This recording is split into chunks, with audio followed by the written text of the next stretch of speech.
worship you, Lord.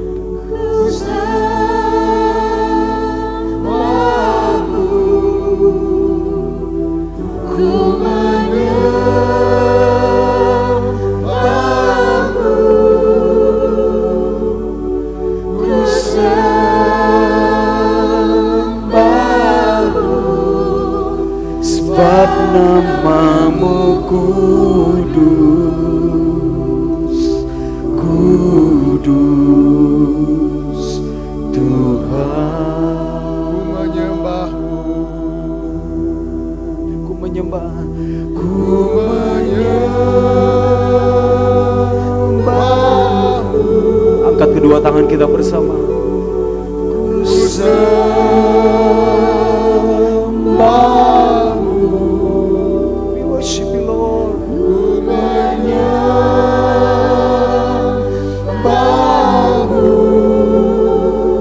Sembah.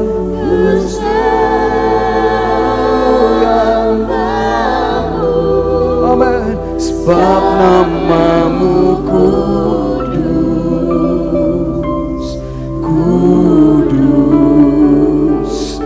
Tuhan. Sebab namamu Sebab namamu kudus, kudus Tuhan. sebab namamu kudus, Sebab namamu kudus, kudus Tuhan.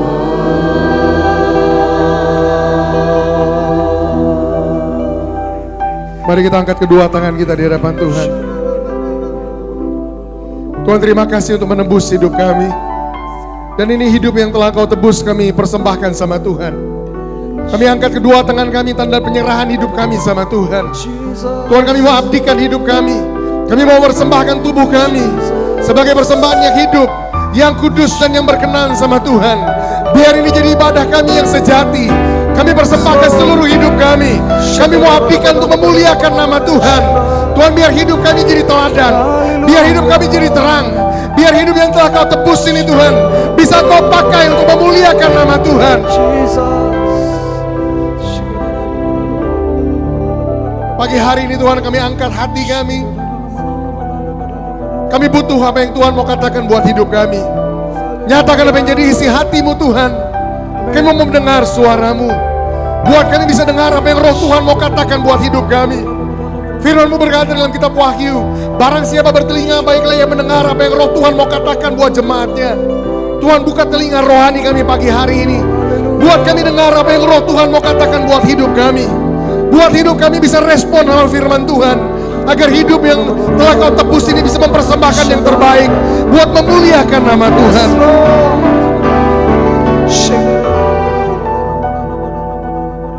Berbicara Tuhan buat kami pagi hari ini.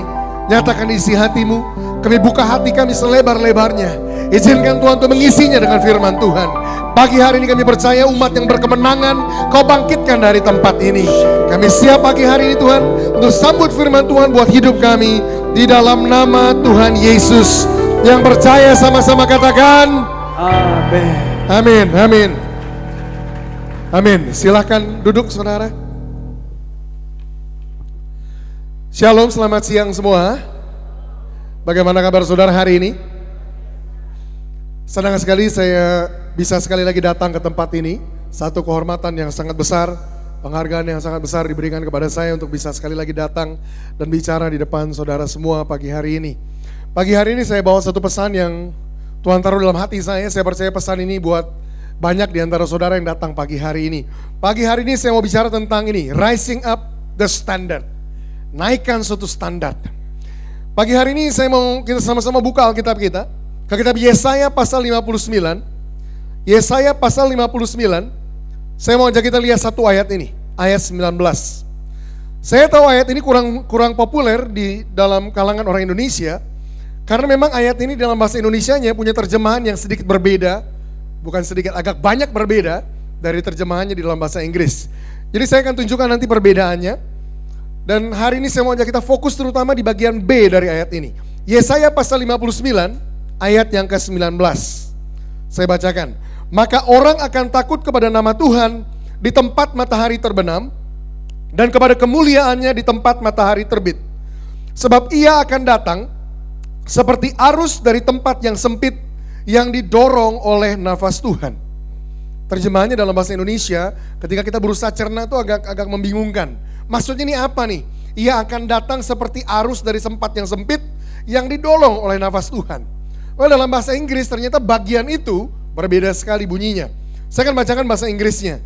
Saya baca versi New King James Version. Dikatakan begini, so shall they fear the name of the Lord from the west, and his glory from the rising of the sun. When the enemy comes in like a flood, the Spirit of the Lord will lift up a standard against him. Saya terjemahkan langsung, bunyinya begini. Jadi mereka akan takut kepada nama Tuhan dari barat, dan kemuliaannya dari tempat matahari terbit. Itu sama, bagian B-nya perhatikan.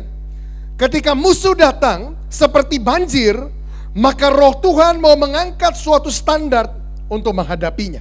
Coba perhatikan bagian B-nya. Ketika musuh datang seperti banjir, maka roh Tuhan mau mengangkat suatu standar untuk menghadapinya.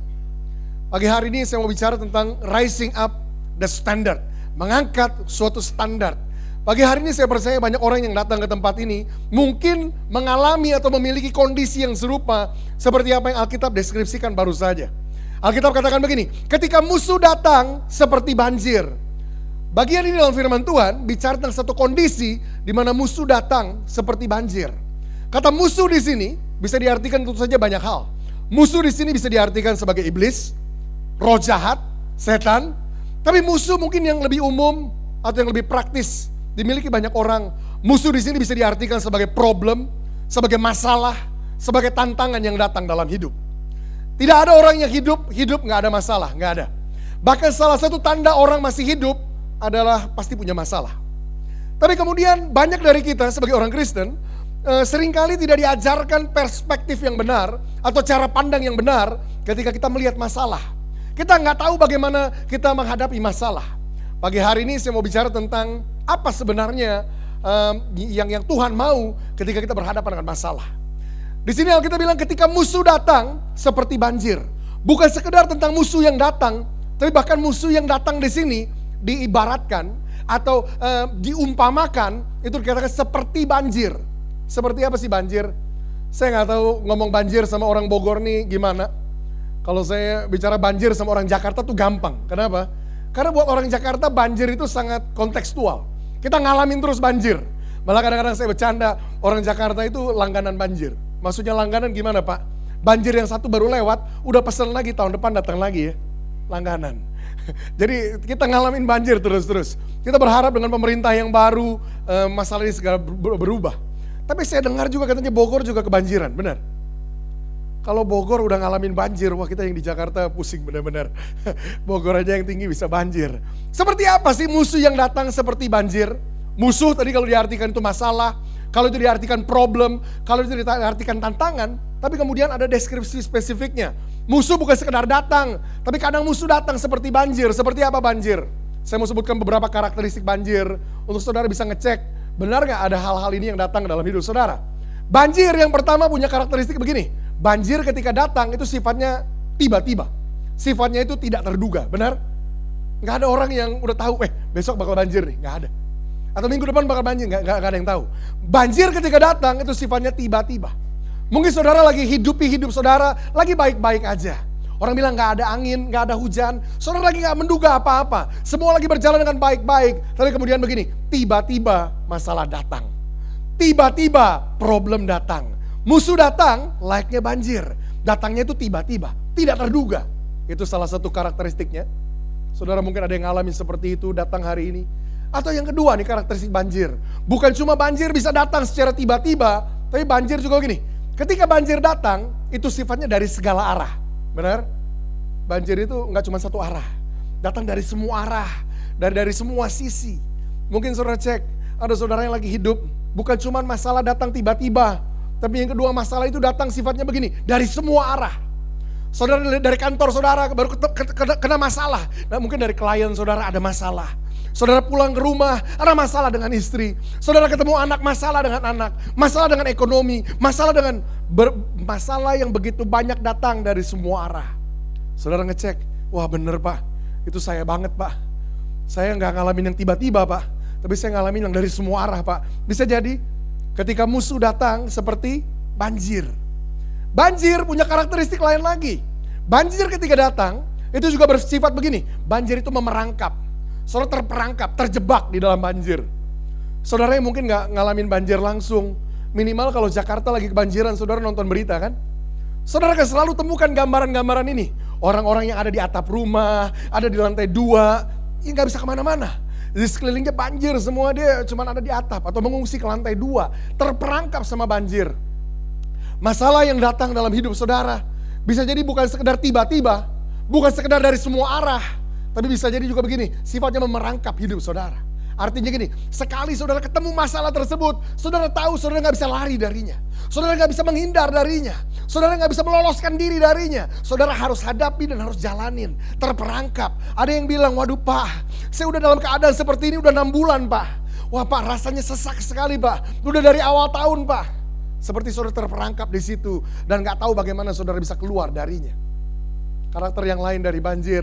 Banjir ketika datang juga sifatnya begini, bertubi-tubi. Benar? Bertubi-tubi. Banjir yang satu baru mulai surut, datang lagi kiriman, naik lagi. Baru mulai surut, hujan lagi, naik lagi. Bertubi-tubi. Saudara cek masalah yang datang dalam hidup saudara. Bisa jadi bersifat tiba-tiba, bisa bersifat datangnya dari semua arah, bisa bersifat memerangkap hidup saudara, tapi juga bisa bersifat bertubi-tubi. Masalah yang satu baru mau lewat, datang lagi masalah yang lain. Baru mau beres, muncul lagi yang lain. Aduh Pak, rasanya babak belur Pak kayak gini. Baru ngadepin yang satu rasanya berat sekali, susah banget. Baru kelihatan titik terang sedikit, tiba-tiba muncul masalah lain lagi. Berusaha diberesin pelan-pelan, baru kayaknya udah mau keluar, ada lagi masalah yang lain. Datangnya bertubi-tubi. Well, Alkitab bicara tentang kondisi-kondisi itu. Alkitab bilang gini, ketika musuh datang seperti banjir. Ketika musuh datang layaknya banjir. Pertanyaannya gini, bagaimana seharusnya orang Kristen, orang percaya bisa ngerespon sama hal itu? Problemnya begini, saya bilang tadi, kebanyakan kita nggak diajar bagaimana berhadapan dengan hal itu. Itu sebabnya banyak orang Kristen punya kesimpulan-kesimpulan yang salah ketika mengalami musuh yang datang layaknya banjir. Salah satu respon salah yang paling umum yang orang Kristen punya ketika masalah datang seperti itu. Yang pertama, aduh dosa saya apa ya? Salah saya apa ya Tuhan sampai Tuhan hukum seperti ini? Well, belum tentu masalahnya karena dosa atau karena saudara mungkin salah sesuatu. Respon yang berikutnya, waduh masalah datang bertubi-tubi. Kemudian saudara berpikir begini, waduh saya harus doa tambah banyak nih ya. Ya, respon yang paling umum yang ketiga, ketika orang Kristen mulai ngalamin masalah yang datang bertubi-tubi begitu banyak, respon yang paling umum yang ketiga, kita mau tengking itu masalah, benar? Gak ada kita yang suka ketemu masalah. Kita mau usir itu masalah. Dalam nama Yesus aku tengking kau masalah. Dalam nama Yesus aku usir kau masalah. Banyak dari kita gak ngerti bagaimana berhadapan dengan masalah. Hari ini saya mau kita punya cara pandang yang baru, perspektif yang benar tentang gimana caranya kita menghadapi ketika ini musuh datang seperti banjir. Apa yang kita harus lakukan ketika masalah datang menerpa hidup kita, entah itu tiba-tiba, entah itu dari semua arah, entah itu bertubi-tubi, entah itu memerangkap hidup kita. Apa yang kita harus lakukan? Alkitab bilang begini, when the enemy comes in like a flood, Alkitab bilang begini, the Spirit of the Lord will lift up a standard against him. Roh Tuhan mau mengangkat suatu standar untuk menghadapinya. Dengar ini yang pertama, yang saya percaya setiap kita harus mulai rubah. Kebanyakan orang ketika berhadapan dengan masalah gampang menemukan iblis, gampang menemukan setan, tapi sedikit atau jarang yang bisa melihat Tuhan di dalamnya. Kebanyakan orang ketika ketemu masalah, yang pertama kita salahkan adalah iblis, adalah roh jahat, adalah setan. Tapi jarang orang yang bisa melihat lewat masalah ini Tuhan mau lakukan sesuatu. Dengar Alkitab bilang, ketika musuh datang seperti banjir, bukan iblis yang mau lakukan sesuatu. Justru roh Tuhan yang mau angkat satu standar untuk dimana kita bisa berhadapan dengan masalah itu. Dengar, ketika kita berhadapan dengan masalah, perspektif yang pertama yang harus kita rubah, belajar rubah, bahwa masalah adalah kesempatan untuk Tuhan mengangkat hidup kita. Masalah adalah cara Tuhan untuk bawa kita naik ke level yang baru. Sehingga orang Kristen gak lagi jadi anti atau alergi sama yang namanya masalah. Dengar ini baik-baik, tanpa masalah hidup kita tidak akan bertumbuh. Tanpa masalah hidup kita tidak akan bertumbuh. Satu-satunya cara kita bertumbuh, satu-satunya cara kita makin kuat, makin besar, makin tinggi adalah ketika kita berhadapan dengan masalah. Selama kita terus lari dari masalah, maka tidak ada yang berubah dalam hidup kita. Selama kita terus lari dari masalah, tidak ada yang bertumbuh dalam hidup kita. Selama kita menjauh dari masalah, tidak ada yang naik dalam hidup kita. Masalah adalah begini, masalah adalah kesempatan untuk Tuhan mempromosikan hidup kita. Makanya Alkitab bilang gini, when the enemy comes in like a flood, ketika musuh datang seperti banjir, Roh Tuhan mau lakukan sesuatu dalam hidup saudara. Itu yang pertama yang saya percaya saudara harus mulai masukin. Roh Tuhan mau lakukan sesuatu dalam hidup saya. Ketika saudara ngadepin masalah, mulai punya perspektif yang benar. Sekedar tahu bahwa iblis mau hancurkan hidup saudara, nggak ada yang baru. Kita semua tahu itu. Bahkan saya bilang gini, kalau iblis udah nggak mau rusak hidup kita, ada yang salah dengan iblis. Ini memang itu job description-nya dia. Kalau Alkitab bilang begini, pencuri datang hanya untuk apa? Mencuri, membunuh, dan membinasakan. Bisa mengidentifikasi iblis dalam masalah, nggak hebat. Kita tahu itu memang kerjaan dia. Tapi bisa mengidentifikasi Tuhan di tengah-tengah masalah, itu yang hebat. Bisa lihat, Tuhan mau lakukan sesuatu di tengah-tengah masalah ini. Kita rubah perspektif kita. Bukan cuma, iblis mau hancurkan saya, iblis mau tindas saya, iblis mau buat saya menderita. Apa yang saudara dapat darinya? Tapi ketika saudara bisa mulai rubah. Ya, iblis mau lakukan semua itu. Tapi bahkan ketika iblis mau lakukan semua itu, Roh Tuhan mau angkat satu standar yang baru dalam hidup saya. Roh Tuhan mau lakukan sesuatu buat hidup saya. Maka saudara punya ekspektasi yang berbeda. Bahwa Tuhan mau angkat saya ke level yang baru.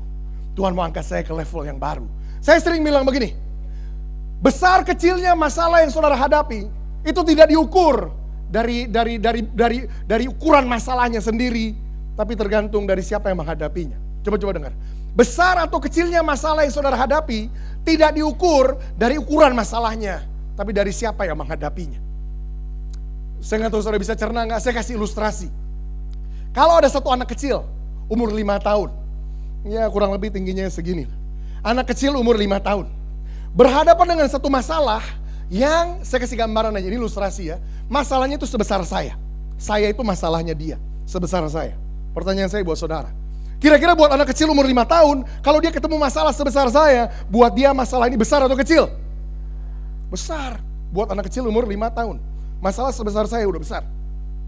Tapi gimana kalau anak kecil yang sama ini, kemudian dia mulai makan, dia mulai bertumbuh, dia mulai jadi bertambah besar, dia mulai latih otot-ototnya, dia mulai latih dirinya, dia mulai olahraga, dia mulai latih, sampai satu titik dia jadi bertumbuh tinggi, besar, badannya kayak aderai.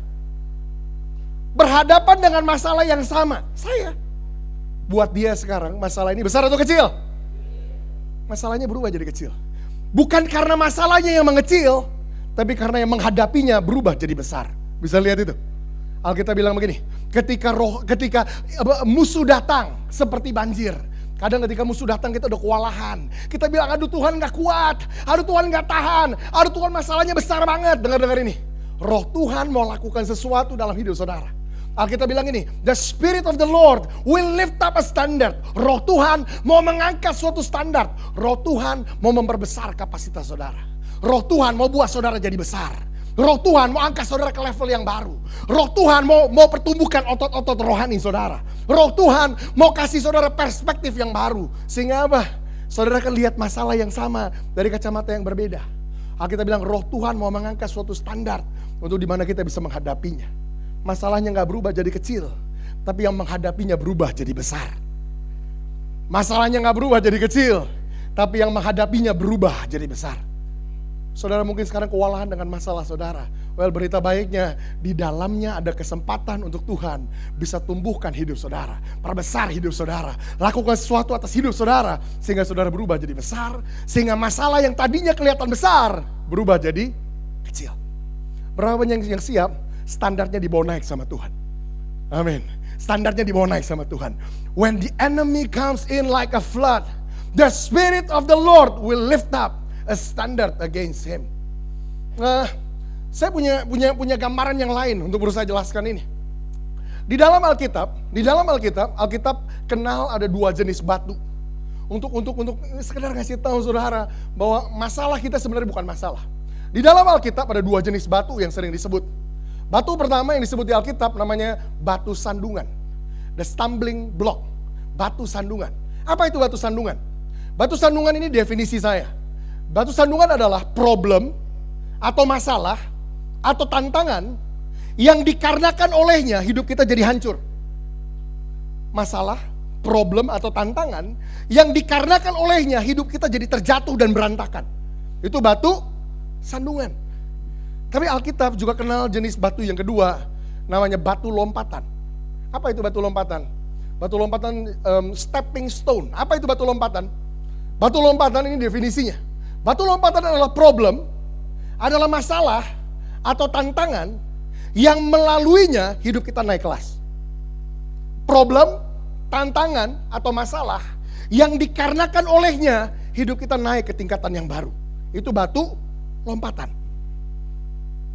Apa yang saudara perhatikan? Apa kesamaannya?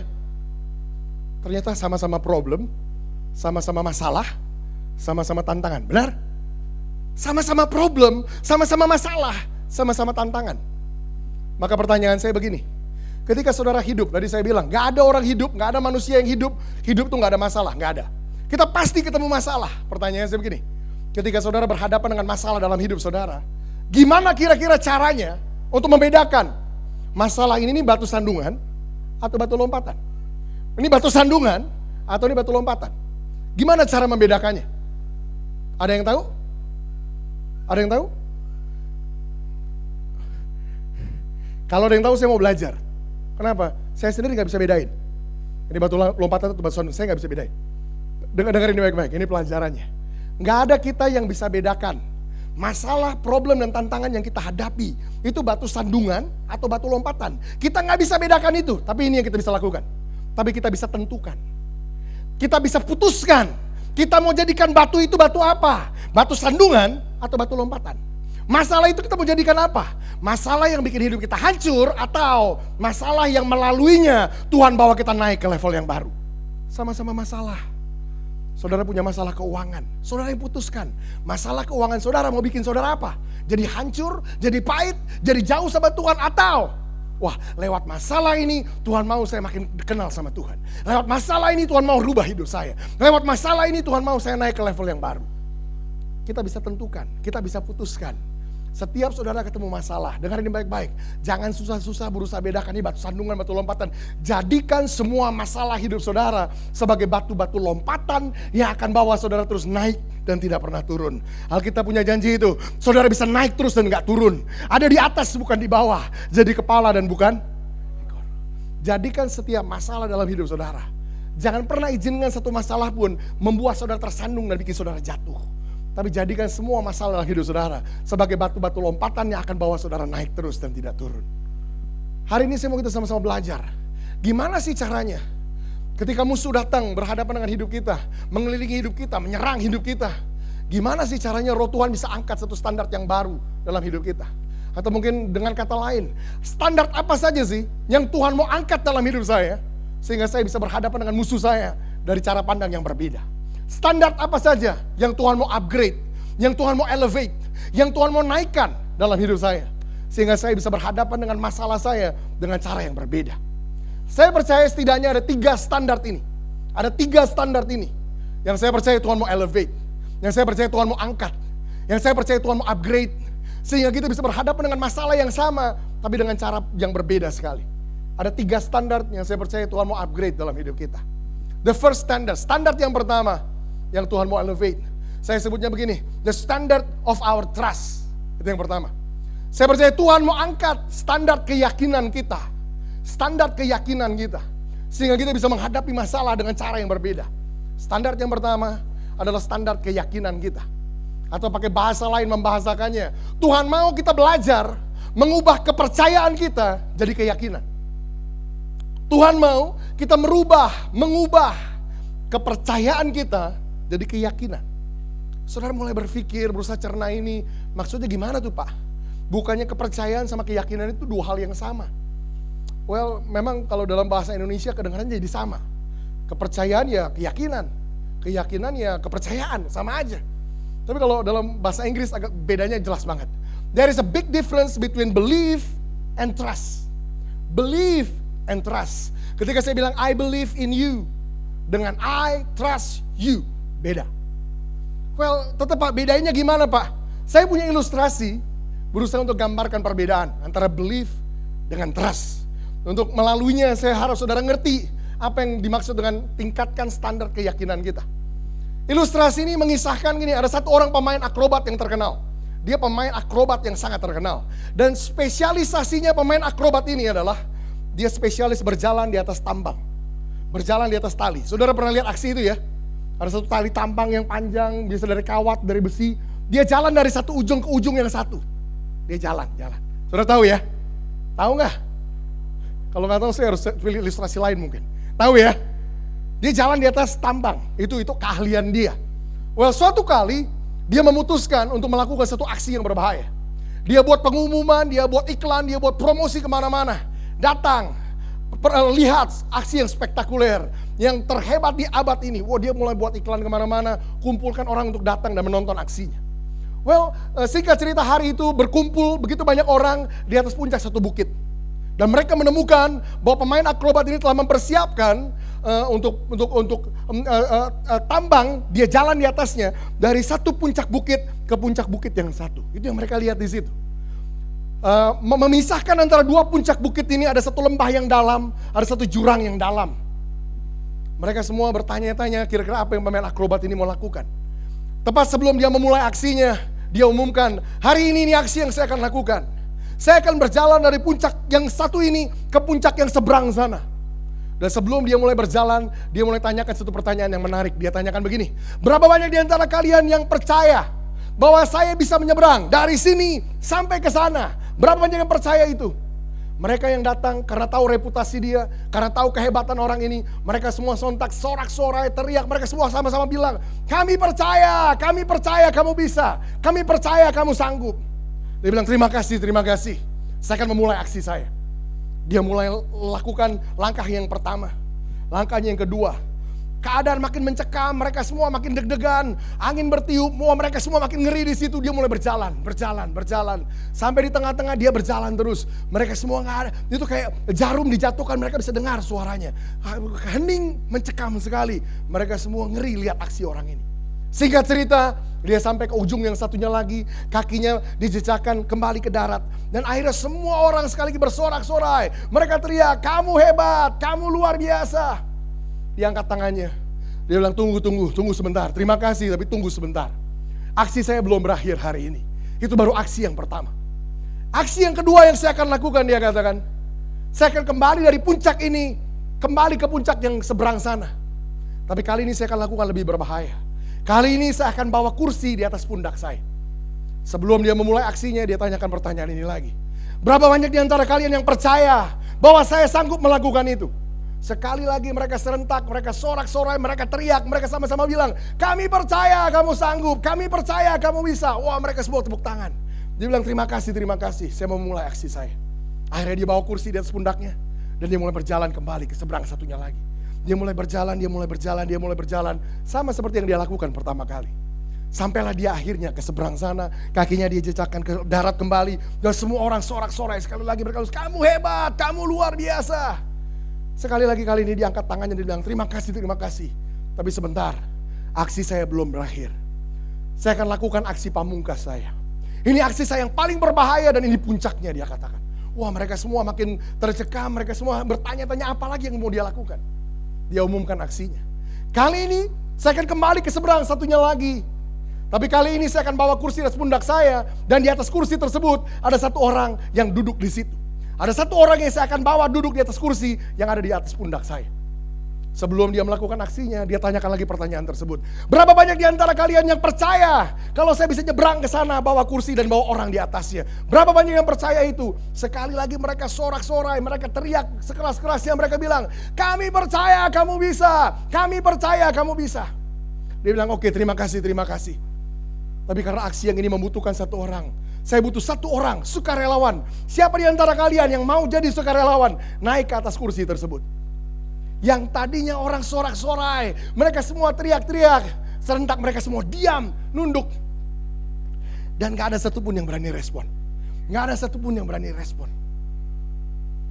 Dia kebingungan, berapa saat dia tunggu, dia kebingungan. Kemudian dia tanyakan begini, loh kalian bilang kalian percaya saya bisa nyeberang. Kenapa gak ada yang mau jadi sukarelawan buat saya? Setelah sekian lama lewat, akhirnya ada satu orang anak kecil maju ke depan. Anak kecil. Dia angkat tangannya dan dia bilang, saya aja, saya bersedia jadi sukarelawan. Orang-orang yang tadinya tertunduk, mereka mulai bisik-bisik, siapa anak itu? Kenapa dia berani sekali? Kenapa dia nekat sekali? Mereka semua kagum sama anak kecil yang maju itu. Baru belakangan ketahuan, ternyata anak kecil yang maju tersebut adalah anaknya pemain akrobat tersebut. Singkat cerita, mereka nyebrang ke satu yang lagi dan ceritanya selesai. Apa pesan dari cerita itu? Apa pesan dari cerita itu? Ketika kita ditantang kepercayaan kita dan kita nggak terlibat di dalamnya, sangat gampang untuk kita klaim, kita bilang kita percaya. Berapa banyak kita yang dengan gampang kita klaim, kami percaya Tuhan sanggup menyembuhkan. Masalahnya begini, saudara nggak ada di dalam kondisi yang sakit. Kami percaya Tuhan kasih jalan keluar, hidup saudara lagi baik-baik aja. Kami percaya Tuhan bisa tolong keuangan kami, keuangan saudara lagi fine. Gampang kita klaim, kita percaya sama Tuhan tentang sesuatu ketika begini. Ketika kita gak terlibat di dalam gambaran tersebut. Tapi ketika kesempatannya diberikan untuk kita mengambil bagian dari perjalanan yang Dia mau untuk kita ada di dalamnya.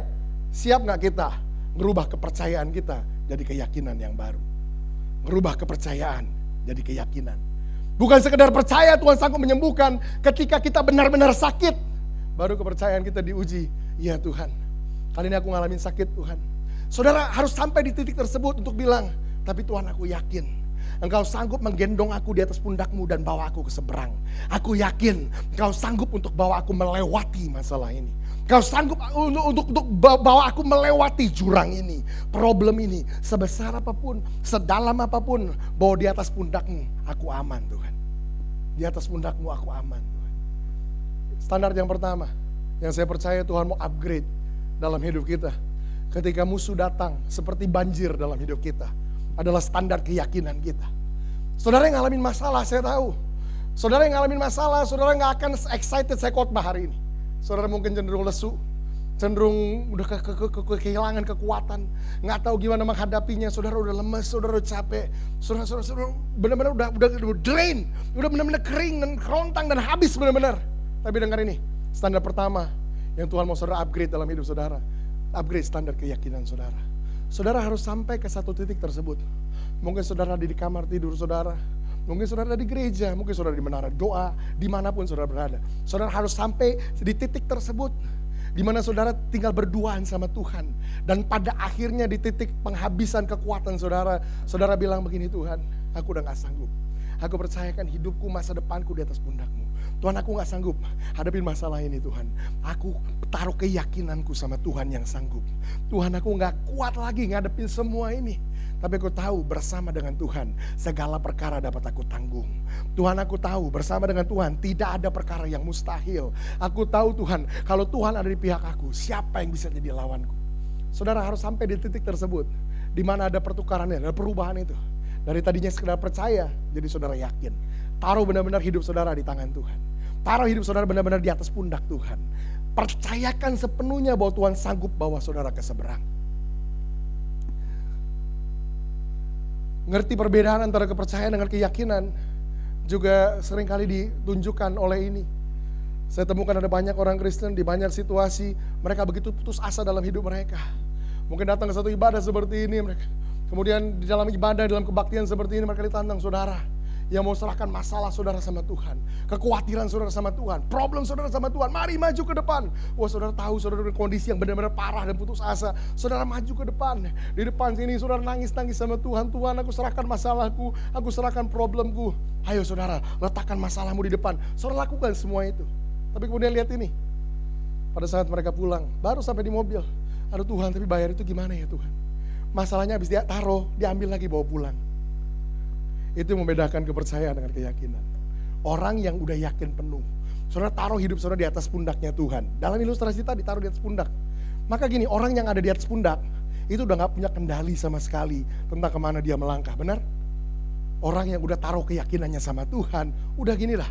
Kalau saudara memang percaya ya percaya, titik. Jangan percaya tapi, ini belum percaya nih, belum yakin nih. Masih ada tapi-tapinya. Saudara taruh masalah saudara di kaki Tuhan, tapi waktu pulang saudara ambil lagi dan bawa lagi, sama aja bohong. Naikkan standar keyakinan saudara, itu yang pertama. Naikkan standar keyakinan saudara. Ada satu level trust yang baru yang saudara bangun. Lewat pengalaman yang saudara alami sama Tuhan, saudara bukan sekedar jadi tahu tentang Tuhan, tapi saudara jadi kenal Tuhan. Ada perubahan itu, Lewat masalah yang saudara hadapi, pengenalan saudara akan Tuhan diperdalam. Kenapa? Karena saudara bukan lagi sekedar jadi tahu teori tentang Tuhan, tapi saudara dikasih kesempatan untuk ngalami Tuhan secara langsung. Saudara bukan cuma dengar dari orang lain bahwa Tuhan pernah menyembuhkan hidupnya, tapi saudara dikasih kesempatan untuk ngalamin kesembuhan langsung di hidup saudara sendiri. Itu standar yang pertama yang saya percaya Tuhan mau untuk upgrade dalam hidup kita. Ketika standar keyakinan kita di-upgrade, lihat ini. Saudara akan melihat masalah yang sama dengan perspektif yang berbeda. Banyak orang melihat masalahnya besar, kenapa? Karena sekedar melihatnya dari cara pandangnya sendiri. Saudara pernah lihat bis di Bogor, ada bis ya? Bis. Bis itu besar atau kecil? Bis besar. Tapi coba lakukan ini. Coba saudara naik ke atas Monas, ke puncak Monas. Lihat bis yang sama yang tadinya kelihatan besar di depan saudara. Maka bis yang tadinya besar dari atas puncak Monas, sekarang bis itu kelihatan kecil. Masalah yang sama yang saudara hadapi. Ketika saudara upgrade standar keyakinan saudara. Saudara gak lihat lagi masalah itu dari cara pandang saudara sendiri, tapi mulai ngelihatnya dari cara Tuhan memandangnya. Apa yang saudara anggap besar buat Tuhan kecil. Itu yang pertama. Standar keyakinan kita Tuhan mau upgrade. Standar yang kedua yang saya percaya Tuhan juga mau upgrade. Ketika musuh datang seperti banjir dalam hidup kita. Standar yang kedua is the standard of our knowledge. Standar pengetahuan kita, itu Tuhan mau upgrade. Ini standar kedua yang jadi tanggung jawab kita. Kita ngerti, oke keyakinan saya harus upgrade. Tapi yang kedua yang saya harus upgrade adalah standar pengetahuan saya harus upgrade. Hosea pasal yang keempat ayat yang ke-6. Saya gak bosan-bosan deh. Akhirnya khotbahkan ayat ini di mana-mana. Saya masukkan di dalam khotbah apapun. Karena kita terutama di Indonesia cukup lemah di area ini. Hosea pasal 4 ayat yang ke-6 bilang begini. Bahasa Indonesianya bilang, umatku binasa karena tidak mengenal Allahnya. Itu bahasa Indonesianya. Tapi ada sesuatu yang janggal di dalam ayat itu dalam bahasa Indonesia. Tuhan bilang umatku binasa. Umatku itu artinya apa? Ya umatnya Tuhan. Gimana bisa jadi umat Tuhan kalau gak kenal Tuhan? Jadi kan kontradiktif sendiri. Umatku binasa karena gak kenal Allahnya. Loh kalau gak kenal Allahnya gak mungkin jadi umatnya. Ternyata ayat itu bukan bilang begitu dalam bahasa aslinya. Dalam bahasa aslinya bilang begini, my people are destroyed because of a lack of knowledge. Umatku hancur karena mereka gak punya pengetahuan. Ayatnya bilang begitu. Tuhan lagi kasih tahu kita alasannya kenapa kita hancur. Alasannya kenapa kita miskin. Alasannya kenapa kita menderita. Alasannya kenapa keluarga kita bermasalah. Alasannya kenapa keuangan kita problem. Alasannya kenapa umatku hancur kata Tuhan. Karena mereka gak punya pengetahuan. Kata gak punya pengetahuan, itu cara lain mengatakannya begini. Umatku hancur alasannya begini. Karena mereka gak tahu apa yang sebenarnya mereka punya. Itu loh gak punya pengetahuan. Karena mereka gak tahu apa yang sebenarnya mereka punya. Saya kasih satu ilustrasi. Kalau hari ini saya bilang gini sama saudara. Tahukah saudara, bahwa di rumah tempat saudara tinggal, di bawahnya persis, itu ada sumur minyak. Di bawahnya persis, itu ada kandungan emas yang sangat banyak. Atau di bawahnya persis, itu ada kandungan berlian yang sangat melimpah. Kira-kira saudara bilang apa sama saya? Saudara akan bilang, masa sih Pak? Kok saya gak tahu? Bener ya? Dan karena saudara nggak tahu itu, boleh nggak saya berasumsi? Karena saudara nggak tahu itu, bisa jadi sampai mati kelak, hidup saudara nggak ngalamin perubahan apa-apa di dalam hal ekonomi. Benar? Kenapa? Karena saudara nggak tahu ada di situ. Apa yang bikin saudara, sorry saya pakai kata ini, apa yang bikin saudara tetap miskin?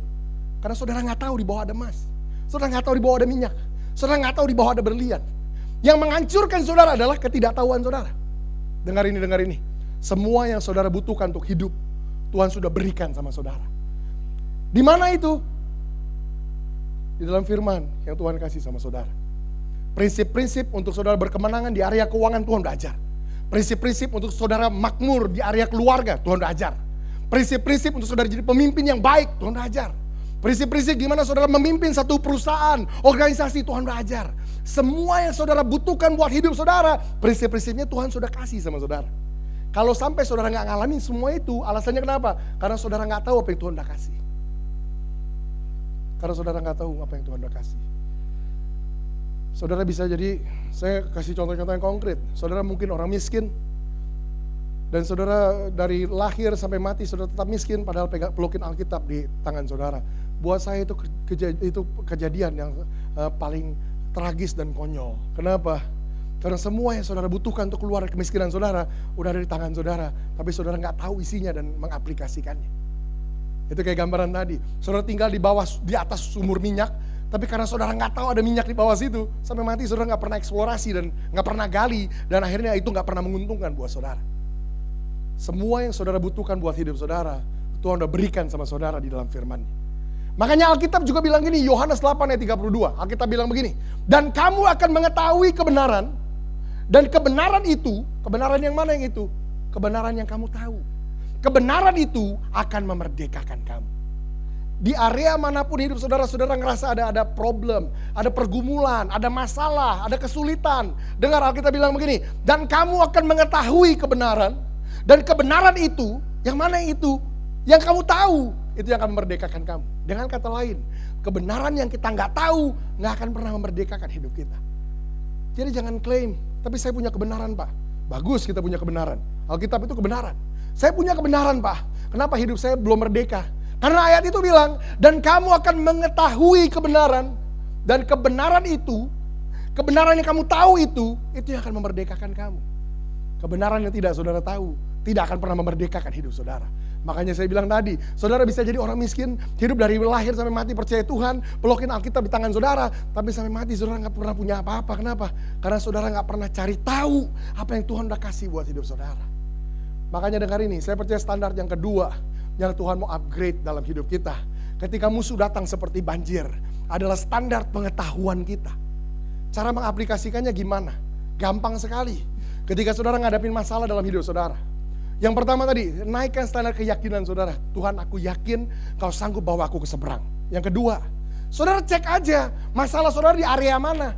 Kalau saudara masih bisa menemukan di area spesifik hidup saudara masih ada masalah, artinya apa? Artinya di bagian itu saudara belum mengaplikasikan firman Tuhan buat hidup saudara. Saudara belum mengaplikasikan firman Tuhan buat hidup di area tersebut.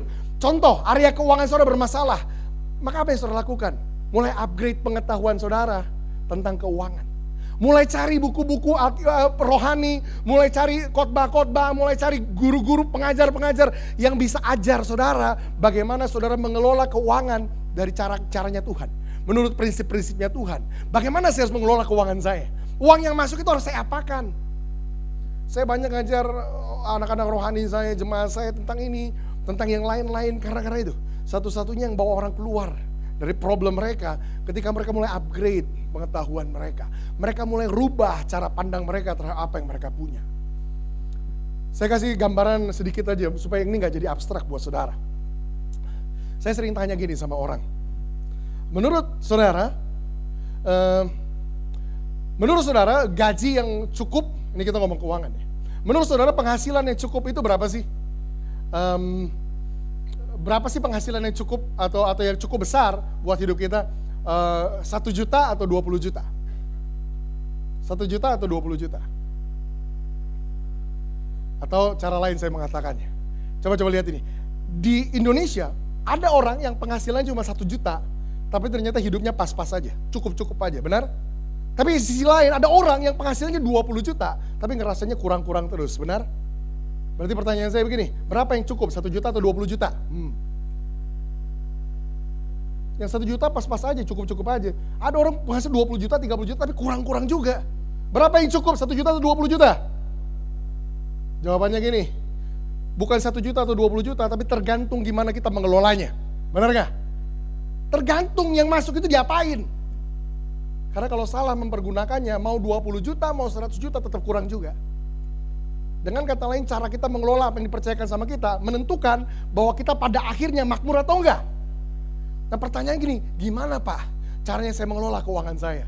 Pertanyaan yang bagus. Alkitab mengajar begitu banyak hal tentang itu. Itu yang saya maksud. Ketika saudara bergumul di satu area, mulai upgrade knowledge saudara di area tersebut. Wah, mungkin saya perlu belajar nih bagaimana mengelola keuangan secara alkitabiah. Mulai cari buku-buku, mulai cari khotbah-khotbah, mulai cari pengajaran-pengajaran yang ajar di area itu. Itu standar yang kedua yang saya percaya Tuhan mau upgrade dalam hidup kita.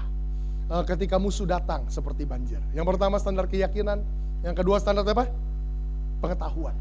Standar knowledge kita, upgrade. Kita bertumbuh. Bertumbuhnya kita cuman akan berpadanan dengan bertumbuhnya pengetahuan kita. 3 Yohanes 1 ayat 2, kalau nggak salah coba bisa tolong ada yang tampilkan di depan. Bilang gini, 3 Yohanes 1 ayat yang kedua. Bisa tolong tampilkan?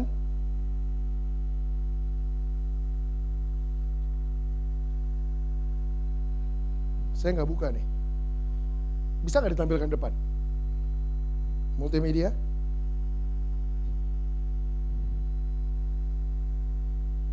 Halo?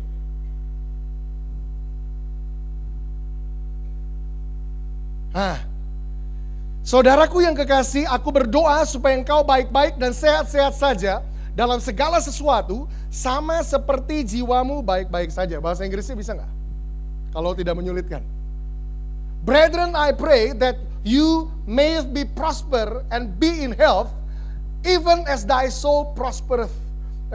Ayatnya bilang begini, saudaraku yang terkasih, aku berdoa, I wish above all things, aku berdoa di atas semuanya, bahwa kamu jadi makmur dan sehat. Kita semua mau jadi makmur dan sehat, benar?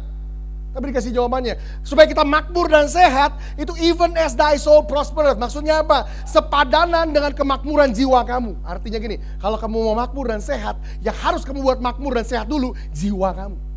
Jadi kesehatan dan kemakmuran kita cuman akan berjalan berpadanan dengan kemakmuran jiwa kita. Jiwa yang makmur itu artinya apa? Upgrade your knowledge. Upgrade your knowledge. Pengetahuan itu area jiwa. Kalau jiwa kita nggak upgrade, maka otomatis di luar kita nggak akan ngalamin upgrade. Kita nggak akan jadi makmur dan kita nggak akan jadi sehat. Dan kapan-kapan mungkin saya ngomong tentang ini. Saya cuman intermezzo sambil lewat doang. Oke, balik. Standar yang ketiga yang saya percaya Tuhan mau upgrade dalam hidup kita.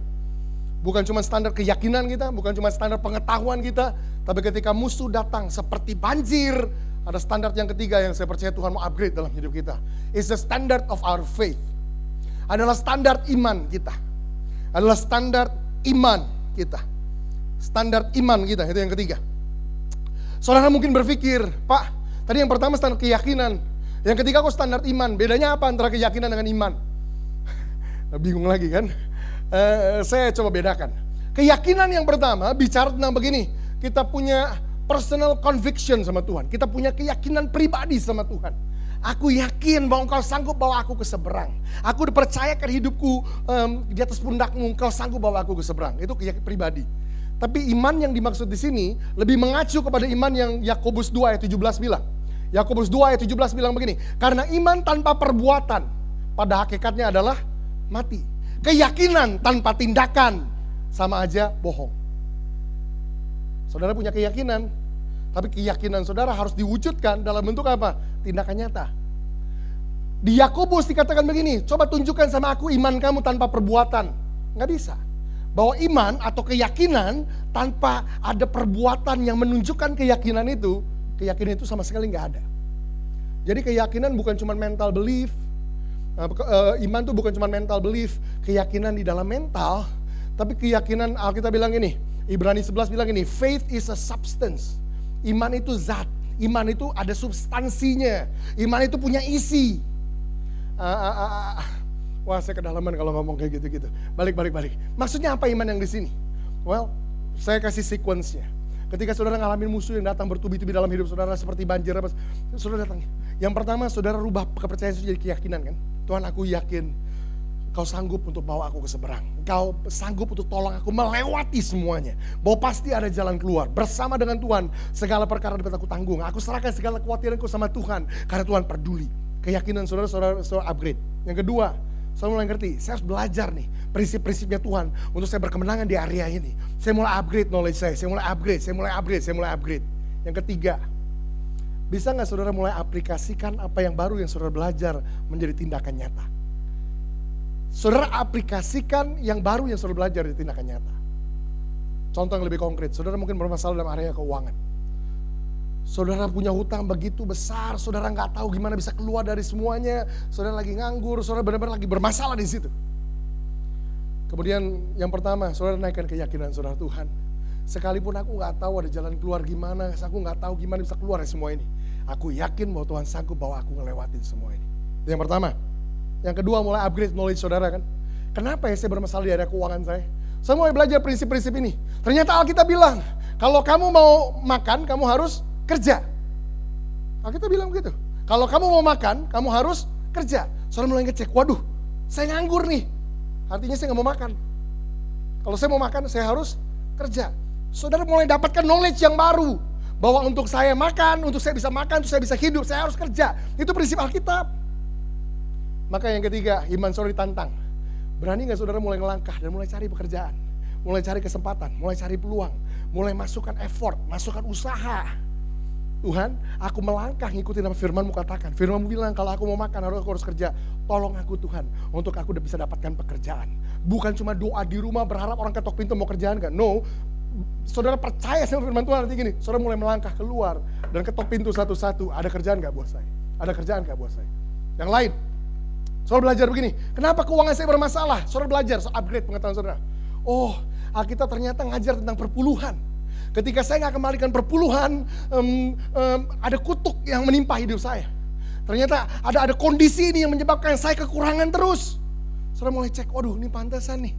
Saya kok hidup kayak kurang terus, gak perlu saya dapat berapa, saya habis lagi. Karung itu kayak bocor. Oh ini karena saya gak kembalikan perpuluhan.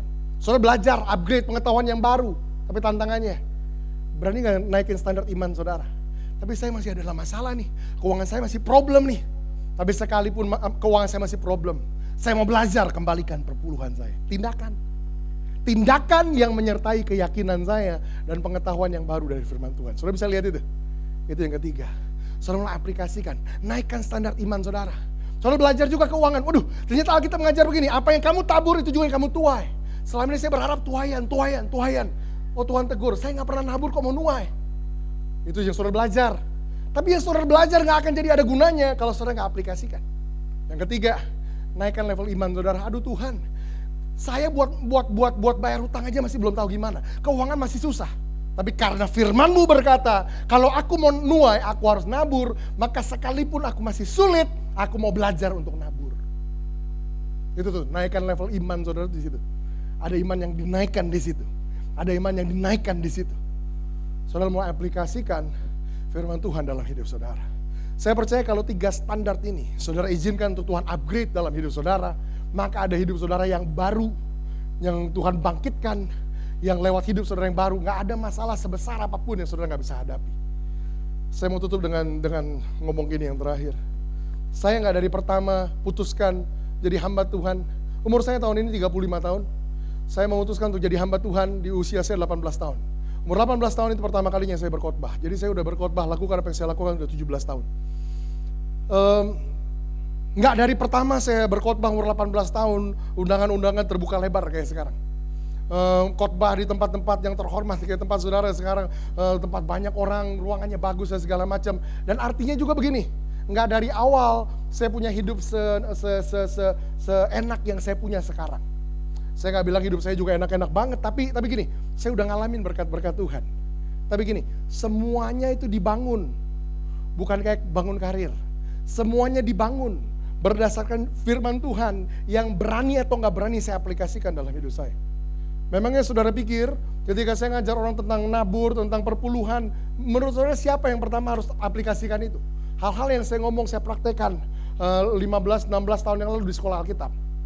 Ketika orang tua saya aja nggak setuju saya masuk sekolah Alkitab, apalagi dibayarin. Saya gimana bayar uang sekolah? Ditambah lagi kalaupun ada yang mau bantu, saya kan harus kasih perpuluhan tetap. Semua dilema-dilema kayak gini saya ngalamin. Apa yang saya lakukan? Saya bayar uang sekolah saya, perpuluhan saya ambil dari uang makan saya. Berbulan-bulan saya nggak makan. Rekan-rekan sekolah kita bilang, wah ini teman kita nih rohani banget tiap hari puasa. Bukan, memang gak ada duit. Tapi saya berani aplikasikan firman Tuhan sekalipun bertentangan dengan realita yang saya hadapin. Tapi saya bilang ini sama Tuhan, saya percaya firman Tuhan jauh lebih berkuasa daripada apapun yang berusaha untuk tunjukkan saya sebaliknya. Saya mulai aplikasikan dan lewat situ hidup saya bertumbuh. Lewat itu hidup saya berubah. Dan saya mulai naik, saya mulai naik. Dengar ini, gak ada situasi yang saudara hadapi sebesar apapun. Alkitab bilang, Tuhan gak akan kasih kita ujian melampaui kekuatan kita. Kalau hari ini ujian yang saudara hadapi serasa begitu besar dan buat saudara kewalahan. Alasannya sederhana, karena saudara belum bertumbuh cukup besar dan kuat untuk bisa ngelihatnya dari cara pandang yang berbeda. Itu sebabnya when the enemy comes in like a flood, ketika musuh datang seperti banjir, izinkan roh Tuhan untuk angkat satu standar dalam hidup saudara, sehingga saudara bisa bertumbuh melampaui masalah saudara, sehingga masalah yang tadinya kelihatan besar berubah jadi kelihatan kecil. Bahwa bersama dengan Tuhan segala perkara dapat kita tanggung, sama Dia yang kasih kemenangan sama kita. Mari kita berdoa. Tuhan, terima kasih buat siang hari ini. Kami boleh datang ke tempat ini dan kami boleh ditantang oleh firman Tuhan. Hari ini kami belajar lewat firman-Mu bahwa ketika musuh datang dalam hidup kami, ternyata bukan iblis berusaha hancurkan kami, tapi sebaliknya itu adalah kesempatan untuk Tuhan bahwa kami naik, upgrade kami ke level yang baru. Tuhan, mulai hari ini tolong kami, ajar setiap kami untuk punya perspektif yang benar, cara pandang yang benar menghadapi setiap masalah yang ada dalam hidup kami. Kami gak mau lagi memusuhi masalah, menjauhi masalah, alergi dengan masalah. Sebaliknya, mulai hari ini kami akan bilang, welcome problem. Selamat datang masalah. Karena bersama dengan Tuhan aku akan taklukkan engkau. Bersama dengan Tuhan, masalah itu jadi kesempatan untuk Tuhan bikin hidup kami jadi kuat. Hari ini tolong setiap kami Tuhan untuk upgrade standar keyakinan kami. Sehingga kami ngalami Tuhan sungguh-sungguh dan bisa naikkan tingkat keyakinan kami ke tingkat yang baru. Tolong kami untuk mulai kejar pengetahuan, mulai kejar apa hukum-hukum dan prinsip-prinsip yang Tuhan ajar buat kami. Kami mau untuk mendapatkan semuanya dan bisa hidup di dalam semuanya. Dan ketika kami ditantang untuk mengaplikasikan, Tuhan sesulit apapun, semenantang apapun, kami mau belajar percaya sama firman Tuhan lebih dari percaya kepada keadaan-keadaan kami. Dan kami percaya Tuhan lewat ini, Kau angkat satu standar yang baru dalam kami. Yes. Tuhan, aku berdoa buat setiap orang yang datang ke tempat ini, terutama orang-orang yang datang dengan kesesakan, dengan masalah yang menghimpit, yang memerangkap hidup mereka dari semua arah. Mereka yang datang dan gak tahu jalan keluar dari mana. Tuhan, ketika kami ada dalam posisi tersebut, kami percaya yang terbaik adalah ketika kami menghadap ke atas dan kami temukan Tuhan ada di situ. Dan hari ini kami dengar dari Tuhan yang mau menolong kami, bahwa ketika musuh datang menghimpit kami, the Spirit of the Lord will lift up a standard against him. Roh Tuhan mau angkat satu standar untuk menghadapinya. Maka kami izinkan Tuhan, aku berdoa, biar roh-Mu turun dan tinggal di dalam setiap mereka yang sedang menghadapi masalah-masalah yang datang dalam hidup mereka. Dan bersama dengan Tuhan mereka akan hadapi masalah mereka dan keluar berkemenangan. Hari ini mereka keluar dari tempat ini dengan kekuatan yang baru, dengan harapan yang baru, dengan cara pandang yang berubah. Dan mereka akan mengalami kemenangan-kemenangan bersama dengan Tuhan. Terima kasih Tuhan buat siang hari ini. Kami berdoa dan bersyukur siang ini di dalam nama Tuhan Yesus. Yang percaya sama-sama katakan, amin. Kita berikan tepuk